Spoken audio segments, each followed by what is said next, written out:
Welcome to NASA's Jet Propulsion Laboratory in Southern California. Today we are in a spacecraft assembly facility clean room, which is why everyone you'll see here is wearing protective gear and frocks like me. So, in this room, spacecraft have been built for decades, but today we've invited members of the media to the clean room to learn more about one of JPL's upcoming mission, and that's the Psyche spacecraft. It's on a mission to study a giant asteroid which is believed to be rich in metal and could give us a unique opportunity to study how planets like our own Earth may have formed. Now, it's set to launch in August, so soon Psyche is going to leave JPL and head over to NASA's Kennedy Space Center in Florida. And today we have a chance to talk to two experts. So if you have any questions you'd like to ask, use the Ask NASA hashtag or leave your questions in the comments below. And first up, we have Lindy, Elkins-Tanton, the Principal Investigator on Psyche. Thank you for joining us today. Thank you so much. I'm very excited to talk with you.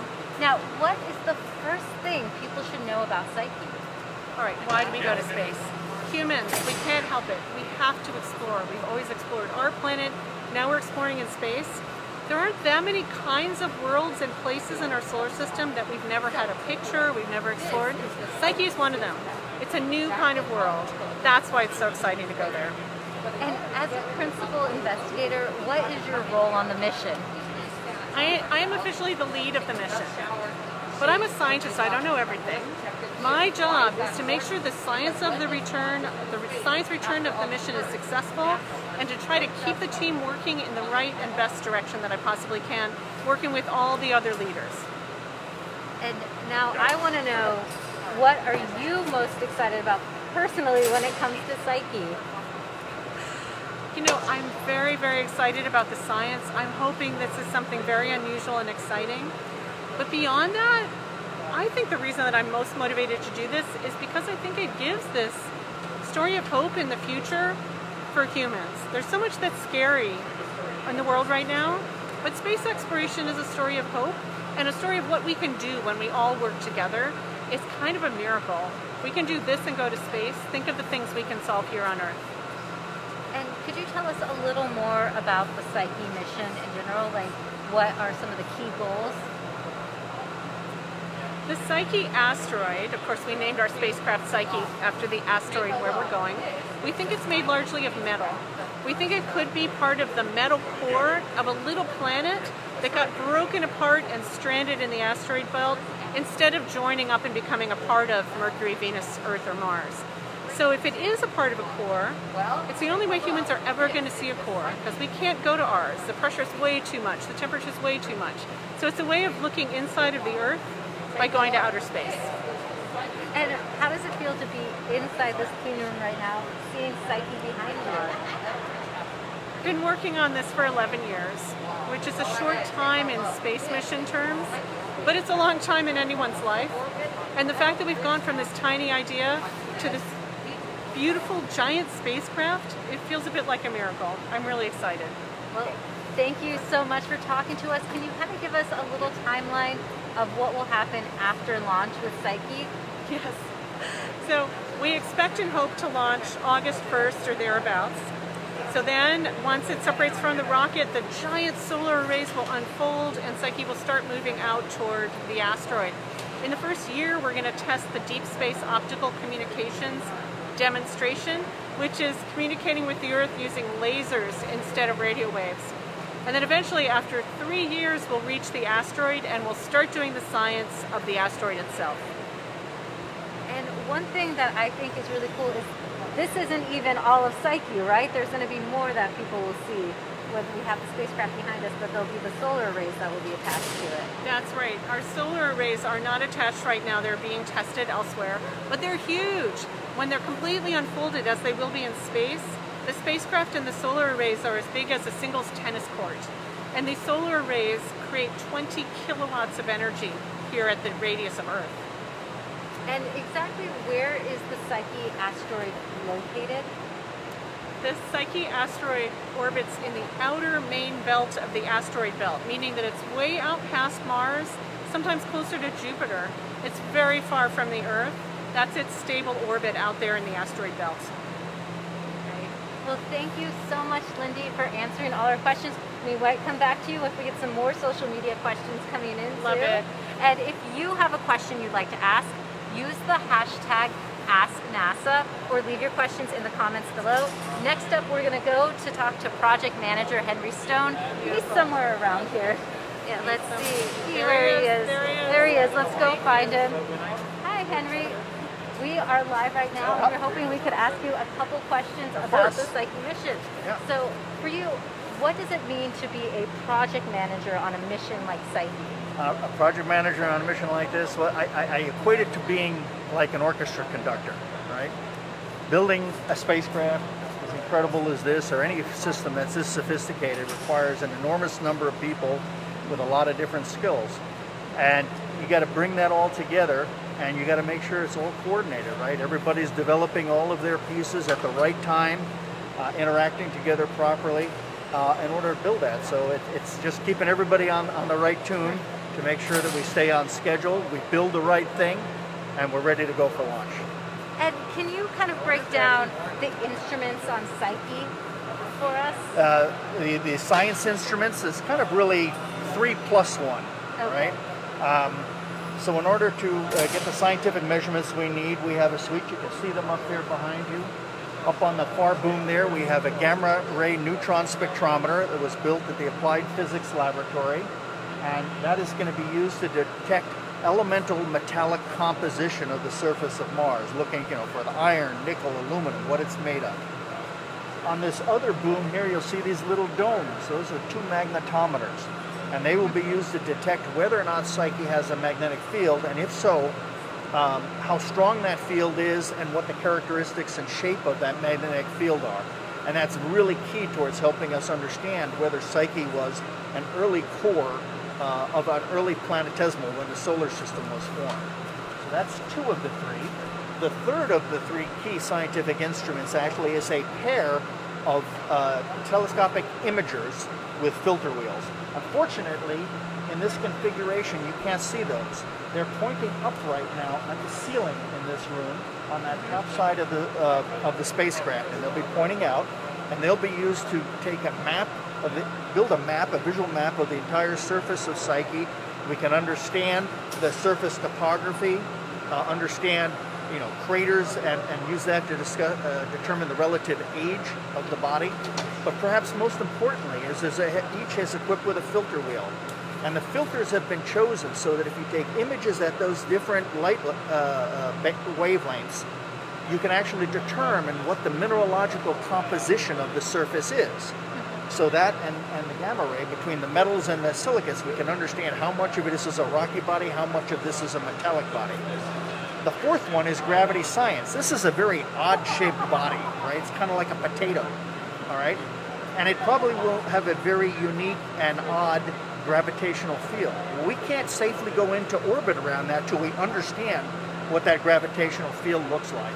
And so our X-band telecom system that we use to communicate, to receive data from and command the spacecraft, actually does that tracking of the spacecraft. So when we start to go into orbit, at a very high orbit, that gravitational field will affect the motion of the spacecraft, and we can measure that and then determine and build the detailed model of the gravitational field.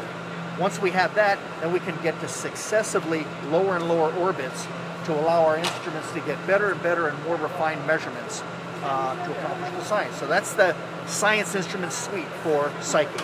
I like the breakdown and the description of the potato. That's my favorite part. Yep. Now we have a question coming in on social media. Yes. Elias on Facebook asks, how long will it take to complete a spacecraft with planning and finishing up to completion? So the whole process. The whole process. Well, the earliest concept for this mission was developed by the principal investigator over 10 years ago. All right? About 5 years ago, or 6 years ago or so, she had approached folks at JPL about her scientific hypotheses, and some engineers here said, hey, that's a really cool hypothesis, and we think we can develop a spacecraft that could fly the instruments you need out there. And so she began working with us, and we put in a proposal to NASA to fly this mission. And we were selected about 5 years ago. So the real, there's that kind of very early part, but once we got selected and it became serious, this is going to be a mission, fly, 5 years of development. You start with the early design and analysis, figuring out exactly what you need, who's going to provide the various pieces, etc.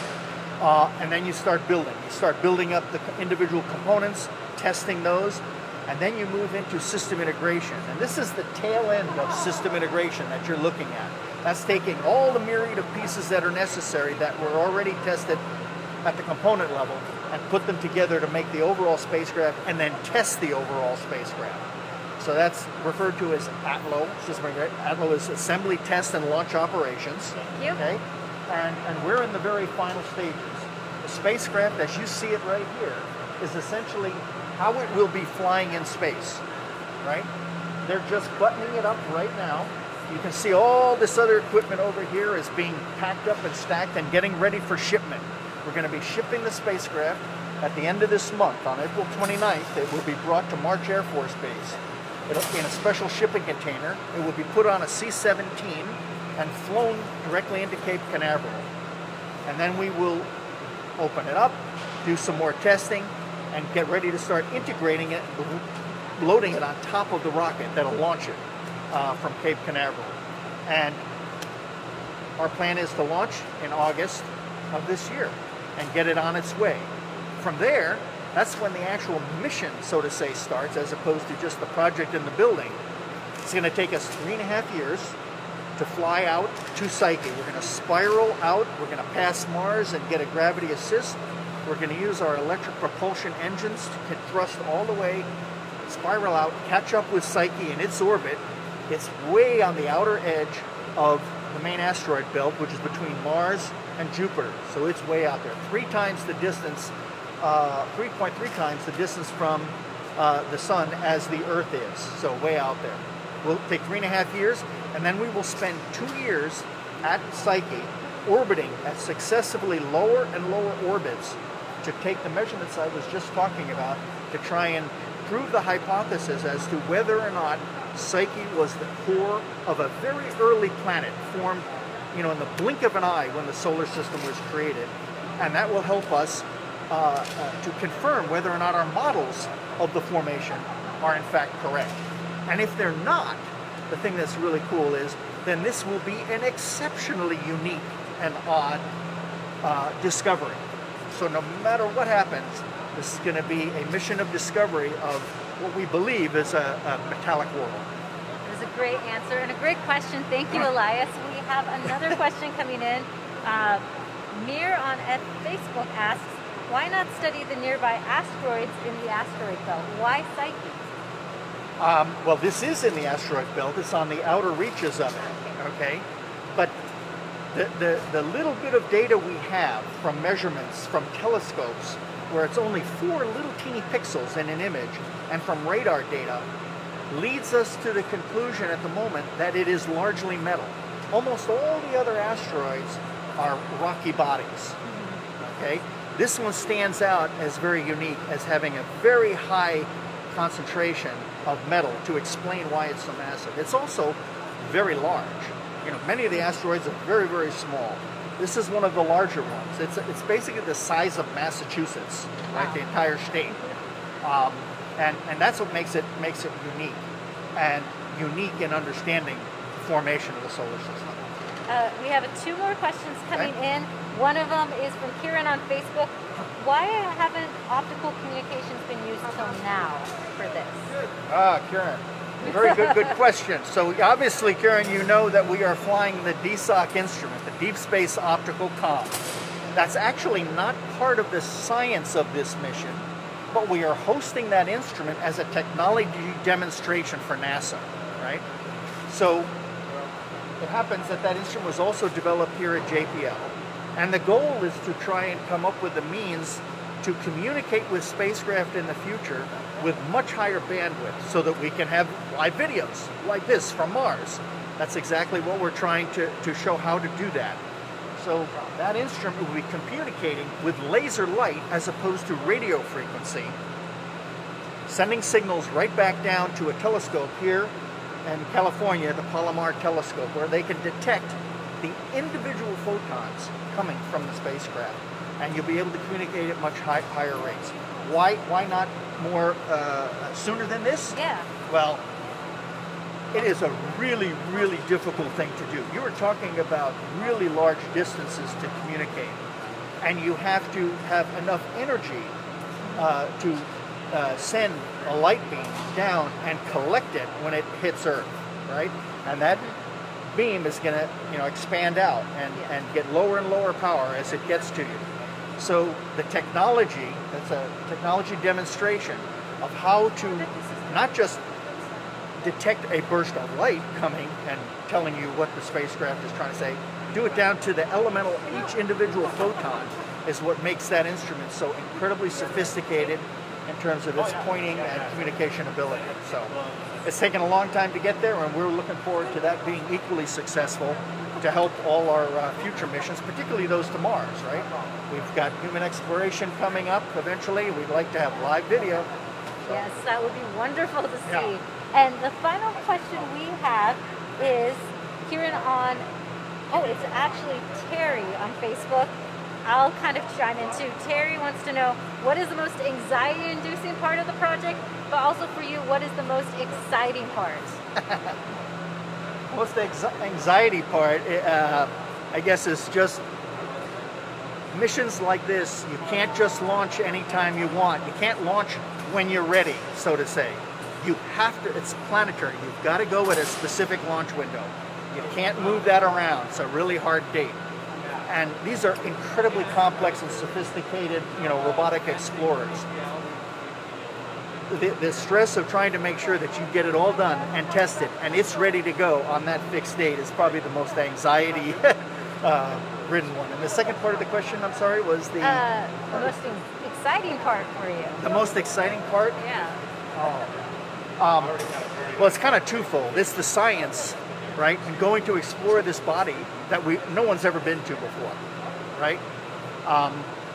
The second part for me as an engineer, really, is having the opportunity to work with a fabulous team of people, specialists in all different areas, and to orchestrate that in order to build these incredibly complicated and sophisticated pieces of equipment. That, as an engineer, just floats my boat. Well, this is very exciting. Thank you so much for talking to us today. And there's lots of members of the media coming in right now to have questions for you as well. So I'll let you get to that. And Great. Thank you very much. Thank you. Now, Psyche is set to launch in August from Cape Canaveral, Florida. Now, to learn more about the mission, follow at NASA JPL and at NASA Solar System, and also follow the hashtag Mission to Psyche. Thanks for watching.